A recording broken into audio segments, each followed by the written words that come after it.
everybody? Welcome back to the Music Rating, Ranking, and Reviewing podcast that we call Music Meltdown. If we rate, rank, and review any artist discography, songs, musical topics, really whatever comes to mind. This episode, we're talking about a band that gets a lot of shit that I like for a bit. Talking about Coldplay. Um, I'll preface this by saying I definitely get why people don't like Coldplay.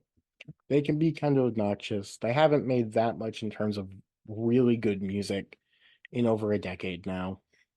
However, I think that the initial run of records is great, and I think that there's really good stuff to be found on basically every Coldplay record. I like them a lot, and let's get into this. With my least favorite Coldplay album being the newest one, Music of the Spheres. I'll sort of throw it out there. I think Higher Power is pretty good. I like Humankind a good bit, and I'm actually partial to My Universe. I think it's a pretty solid pop song. The thing, the closer, Coloratura, I don't love it, but I like what they're going for. I think it's a really interesting way. If this does end up being one of the last Coldplay records, I think that they're probably going to have one more out there if they hold true to their whole "we're going to break up in 2025" thing that they said forever ago. We'll see, but there are some weaker cuts on here. Notably, all the like emoji interlude things don't really do a ton.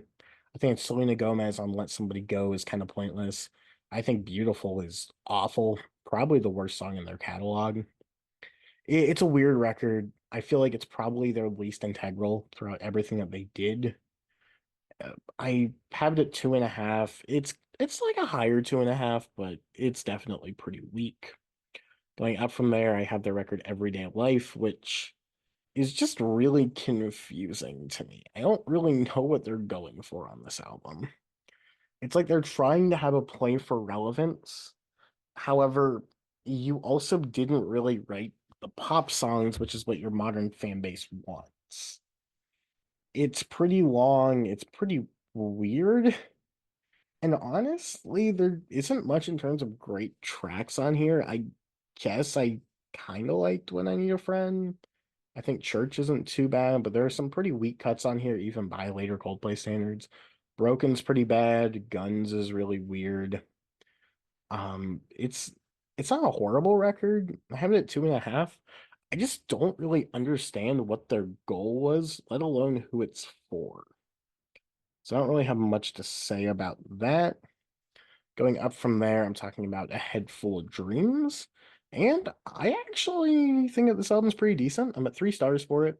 And I think it actually starts out really strong, actually. The first 5 songs on here are all pretty well made, pretty well done pop songs. I think it's the second half where things really falter. Really, everything from Fun onward, I don't think really does a ton, but I think Adventure of a Lifetime and Him for the Weekend are both really good songs. I like the title track as well. I think Everglow is nice. It's just kind of a vacant pop record by them. It's not really trying to do anything all that special or be all that unique within their catalog, but I also think that for what it's going for, it does succeed.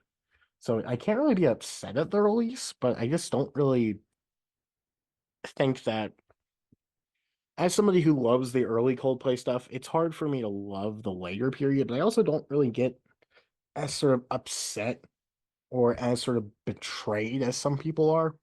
Coldplay just naturally evolved, and if they were going to succeed as a band, this was realistically the direction that they needed to turn to.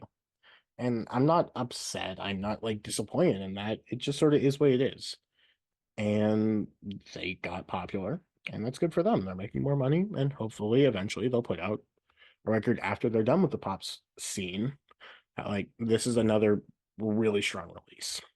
However, the likelihood of that is pretty slim. Worst comes to worst, we still have the early stuff. I'm not that upset one way or another about Coldplay. Moving next from there, I'm going to be talking about the record Ghost Stories. This is one that I actually really loved whenever I first heard it, but it kind of drops for me as I go back to it. But I actually do like it more now than I have in a little bit. I really like this more sort of stripped back, more sort of down tempo style here. It really is at its core this kind of Chris Martin sort of wincing about his pain of Gwyneth leaving over these sort of low key, sort of lo-fi instrumental beats or something. But I honestly think it's pretty solid. This is probably the album in which, no, that's probably Everyday Life, but this is probably one of the releases in which Chris Martin is kind of obvious in his lyrics, which he often is. Chris Martin is not like this great lyricist. However, I also don't think he's as bad as some people say he is. Like he's very plain spoken. He's very working man in a sense. You kind of know what he's gonna say, but I also feel like there is a niche for that that does need to be tapped. Not everything needs to be this super well thought out, incredibly well written material. Sometimes it's just nice to have this more sort of straight up, this more sort of general style. I think it works. I like Always in My Head a good bit. I love Magic. I think Ink is really good. I love Another's Arms, and I actually do really like the point in which the album does explode with the beat and A Sky Full of Stars. I think it's a good album. I'm at 3.5. I don't have anything to really complain about. It's just a pretty solid release for them.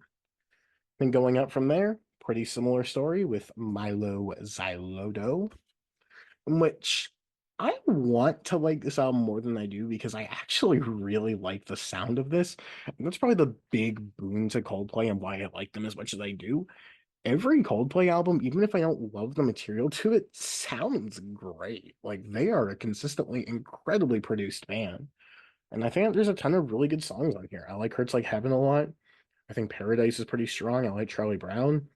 Every Teardrop is a Waterfall is great. I'm pretty into something like Up in Flames. I think it closes decently well. There's a couple of more meandering cuts, but I'm really here mostly for the production and Chris Martin's voice. Not necessarily what Chris Martin is saying across this record. I just think that he has a really great vocal delivery and voice a lot of the time. And I love the sound of this record. I think that the band and Eno were really able to pull something together here because I love their sort of blending of techno and the more like modern pop stuff. I think that has a really interesting sound that you don't really get from other bands of this time, and I think it makes it a very interesting release. It's only 3.5 though. It is kind of where they started to turn downhill. I still do like it. Top four, it's the first four. Kind of obvious. There's really not even an argument for another record being in the top four. Number four, though, I have Viva La Vida or Death to All His Friends. And I was tempted to go 4.5 for all of them. I have this one at four, though. I think that this is such a really cool take on pop music, what Coldplay are doing here, because it's very different from all the pop from this time. It's far more arranged, it's more sort of thought out and sort of mystical in a sense. The tracks really don't play like pop songs until you get to Viva La Vida, which like is just the soaring number. It's an outstanding song. However, I think it starts really strong with Life of Technicolor. I love the track Lost. I think Yes is really cool, and it closes incredibly strong with the three punch of Violet Hill, Strawberry Swing, and Death and All His Friends. It's a really good record, and I don't have anything wrong with it. I just happen to prefer the earlier sound of Coldplay and think that the first three records are better. Like number three, which is XMY, which I think is a little bit closer to Viva La Vida, but also not quite a rush of blood to the head. It really is like a perfect middle ground. And it's really cool. I like all of the songs on here a good bit. I think it starts really strongly with Square One. I think What If is really good. I think Fix You is outstanding. I love the track Talk. XMY, the title track, I think is incredibly strong. I like how it closes too with Twists Swallowed in the Sea, Twisted Logic, and Till Kingdom Come. Message is another good one. It really is just like this more softer, intimate, but you're still getting the more sort of arena sound from Coldplay. It's basically what you would expect. You hear the Coldplay comparison to like modern U2 at points, and I can hear it. However, I would say by this point, I like Chris Martin as a writer more than I like U2. I think Bono pretty much struggled to put anything together that anybody really cares that much about after Octung Baby. And I think that Coldplay kind of take what you two were doing in the 2000s and just sort of do it better on X and Y. So I don't really have any issue with that. Number two, I do love this record. I'm at 4.5 stars for A Rush of Blood to the Head. And I think you can now notice, I think Coldplay got progressively worse with each release, which this has never happened for me before, where I just think that a band started at their peak and every subsequent record is slightly weaker than the last one. But anyways, Rush Blood to the Head, I have it 4.5 stars. I think that's a great album. It's just about as perfect of what you would want after Parachutes. It's not quite as stripped down. It's not quite as bare as Parachutes was, but it's not that sort of rock centric or whatnot. It just brings a bit more style, a bit more pizzazz into their sound.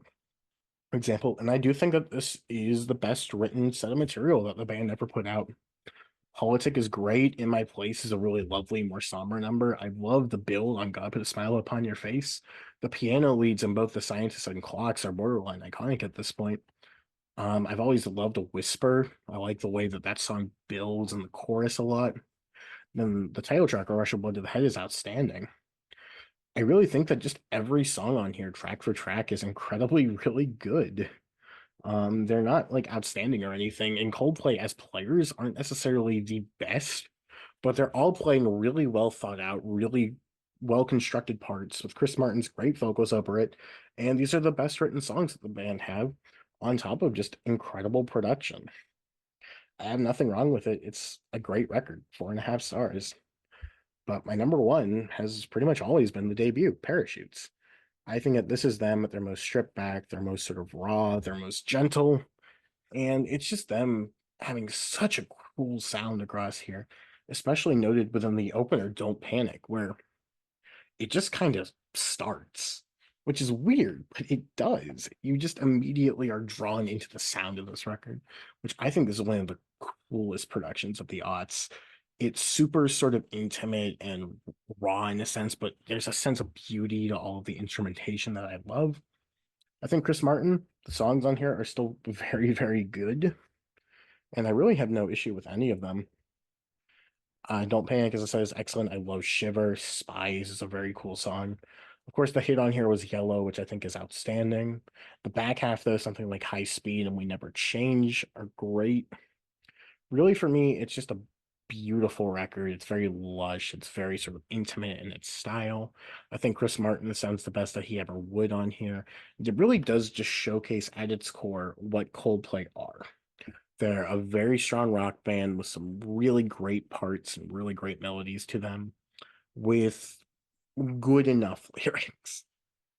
And I've really been debating with myself if I still do genuinely put this record at 5 stars. I think I'm going to have it at 5 for now, but I could also see it sort of dropping in time. That being said, though, I mean, Coldplay. I get it. I get why somebody wouldn't like Coldplay.